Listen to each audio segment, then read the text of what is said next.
नमस्कार दोस्तों, मैं संतोष शाह आप सभी लोग का हार्दिक स्वागत करता हूं आज के इस डेली फोरकास्ट वीडियो में।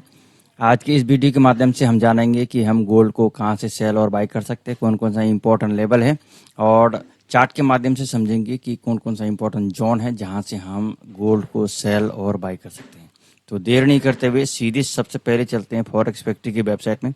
तो यहाँ हम आगे फॉरेक्स फैक्ट्री की वेबसाइट में, तो यहाँ पर देख रहे हैं कि आज के दिन में एक मीडियम इम्पैक्ट का न्यूज़ है जो कि ठीक 6 बजे है, और आज है फ्राइडे, सप्ताह का आज आखिरी दिन है। तो मार्केट थोड़ा सा अनसर्टन भी है क्योंकि मार्केट में कल कल कोई न्यूज़ भी नहीं था, और उसके साथ साथ जो कॉन्फ्लिक्ट चल रहा है खास करके ईरान और इजराइल का, उसकी वजह से भी मार्केट कल के दिन में थोड़ा सा कंफ्यूज रहा। और उसका बहुत सारा कारण है, जैसे कि अमेरिका का इस वार में इन्वॉल्व होना या नहीं होना, उसमें कोई क्लियरिटी नहीं आया है। वो कभी बोलता है होंगे, फिर वो होता नहीं है। तो उसकी वजह से मार्केट थोड़ा सा अभी अनसर्टन है। अगर वार में यूएस इन्वॉल्व हो जाता है तो फिर वार जो है बहुत ज़्यादा बढ़ने की संभावना रहेगा। तो ऐसा हाल में गोल्ड जो है फिर ऊपर भागने लगेगा। लेकिन ऐसा भी हो सकता है कि सीज फायर भी हो, इस तरह का भी बातें चल रहा है, लेकिन कुछ चीज़ें हैं जो अंदर से निकल कर नहीं आ रहा है। तो गोल्ड एक तरह से कंफ्यूजन वाला स्थिति में है, जिसकी वजह से कल के दिन में सारा दिन रेंज बाउंड किया, और ऐसा रेंज बाउंड जिसमें कि लोगों का एसएल ज़्यादा हिट हुआ। तो चलेंगे चार्ट में, चार्ट के माध्यम से देखेंगे कि कहाँ से हम आज के दिन में मार्केट में अच्छा अपॉर्चुनिटी को ढूंढ सकते हैं। यहाँ आगे हम डे वन का चार्ट में, तो डे वन में अगर देखेंगे कि कल के दिन में भी जो आप देखेंगे मतलब लाइक ऑफ डोजी का ही, डोजी ही कहेंगे इसको, डोजी का ही कैंडल बनाया। मार्केट पिछला जो हाई है उसको भी ब्रेक नहीं कर पाया, और पिछला जो लो है उसको ब्रेक करके नीचे गया, लेकिन क्लोजिंग उसके नीचे भी नहीं दे पाया। और जो 61% का जो इसका रिट्रेसमेंट था उसको तो कंप्लीट किया है, लेकिन जो क्लोजिंग है उतना स्ट्रांग इसका सेल और बाय किसी के लिए नहीं दिया है। तो आज का मैटर करेगा, आज ही मार्केट में क्या करता है उसके ऊपर में डिपेंड करेगा कि मार्केट क्या इस लेवल को टच करता है 38 39 को। यहाँ से भी अगर ये मार्केट चला जाता है तो फिर बहुत ही अच्छा रहेगा। अगर इसको ब्रेक कर देता है तो फिर ये एक छोटा सा यहाँ पर एक रेजिस्टेंस है आपको 16 में, और दूसरा आपको 3301 में। तो ये दोनों एरिया में भी मार्केट आ सकता है, लेकिन ये ज़्यादा इम्पोर्टेंट नहीं है क्योंकि मार्केट यहाँ से लिक्विडिटी लेके गया है। तो ये एक इम्पोर्टेंट एरिया है जहाँ तक मार्केट आ सकता है अगर इसको ब्रेक करता है तो देखेंगे आज क्या होता है। और आज के दिन में ज़्यादा हाई इम्पैक्ट का न्यूज़ नहीं है, तो मार्केट मेकर लोग इसको चलाने का कोशिश करेगा। इसीलिए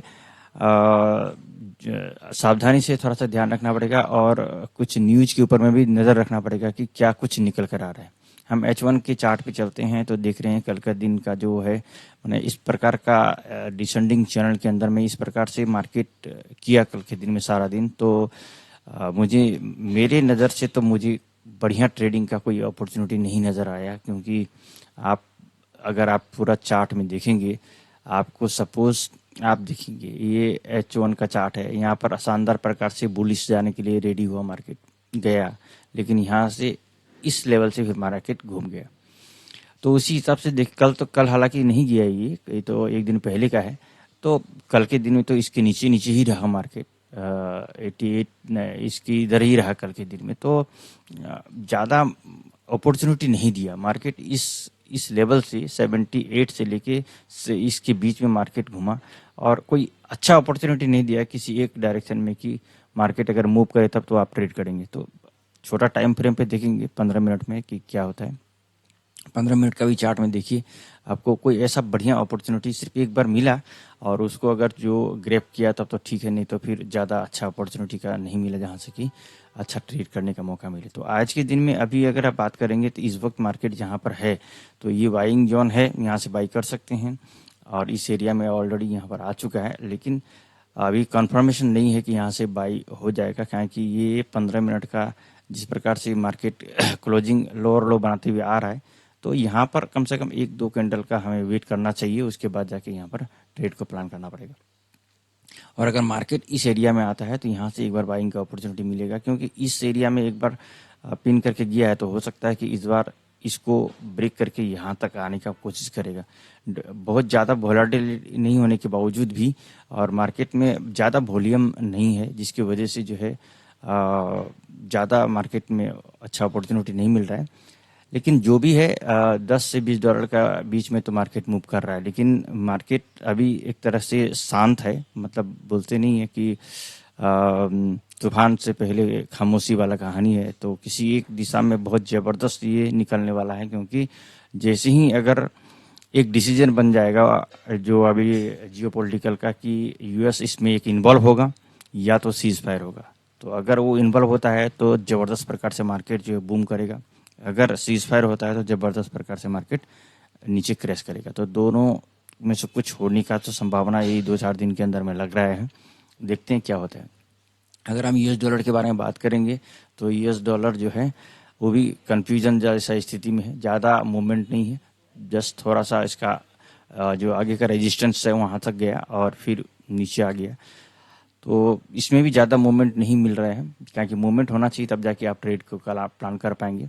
और अगर हम H1 का चार्ट को देखेंगे तो आज डाउन डाउन इसको जो है गैप डाउन होकर ओपन हुआ और इसको फिल करने का कोशिश कर रहा है, लेकिन ये सपोर्ट है, इससे मार्केट सपोर्ट लेना चाहिए और इस एरिया तक फिर दोबारा आना चाहिए मार्केट को।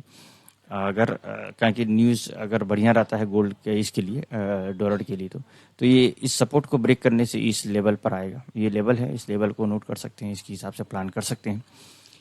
तो ज़्यादा अपॉर्चुनिटी अच्छा अपॉर्चुनिटी नहीं दिखाई दे रहा है जब तक जियोपॉलिटिकल का सही डिसीजन नहीं मिलेगा, तो उसका इंतज़ार करना चाहिए, उसके बाद जाके ट्रेड को प्लान करना चाहिए। और आज के दिन में फ्राइडे है, तो मार्केट फ्राइडे को ऐसे भी अनसर्टन रहता है और मार्केट मेकर लोग इसको चलाने का कोशिश करता है, तो इसलिए जोन टू जोन ट्रेड को प्लान करना चाहिए।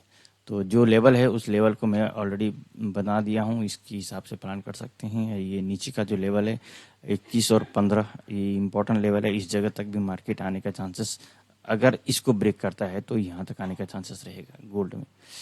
तो ये ध्यान रखने की वाली बात है और इसके हिसाब से, इस लेवल के हिसाब से प्लानिंग को कर सकते हैं। और बाकी हम अपने जो हमारा प्रीमियम ग्रुप है वहाँ पर हम जोन अपडेट करते रहते हैं।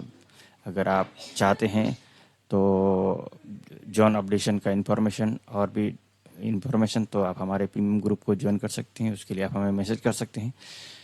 और ये था इन्फॉर्मेशन। मैं उम्मीद करता हूँ कि ये जानकारी आप लोगों को कुछ फ़ायदा करेगा। और अगर आप लाइव अकाउंट में ट्रेड करते हैं तो अपना एनालाइज बढ़िया से करिए, उसके बाद ट्रेड करिए। ये जानकारी अगर आप लोगों को बढ़िया लगता है तो ज़रूर आप हमें लाइक, शेयर एंड कमेंट करिए। यहाँ तक वीडियो को देखने के लिए आप सभी लोगों को हृदय की गहराई से बहुत बहुत धन्यवाद।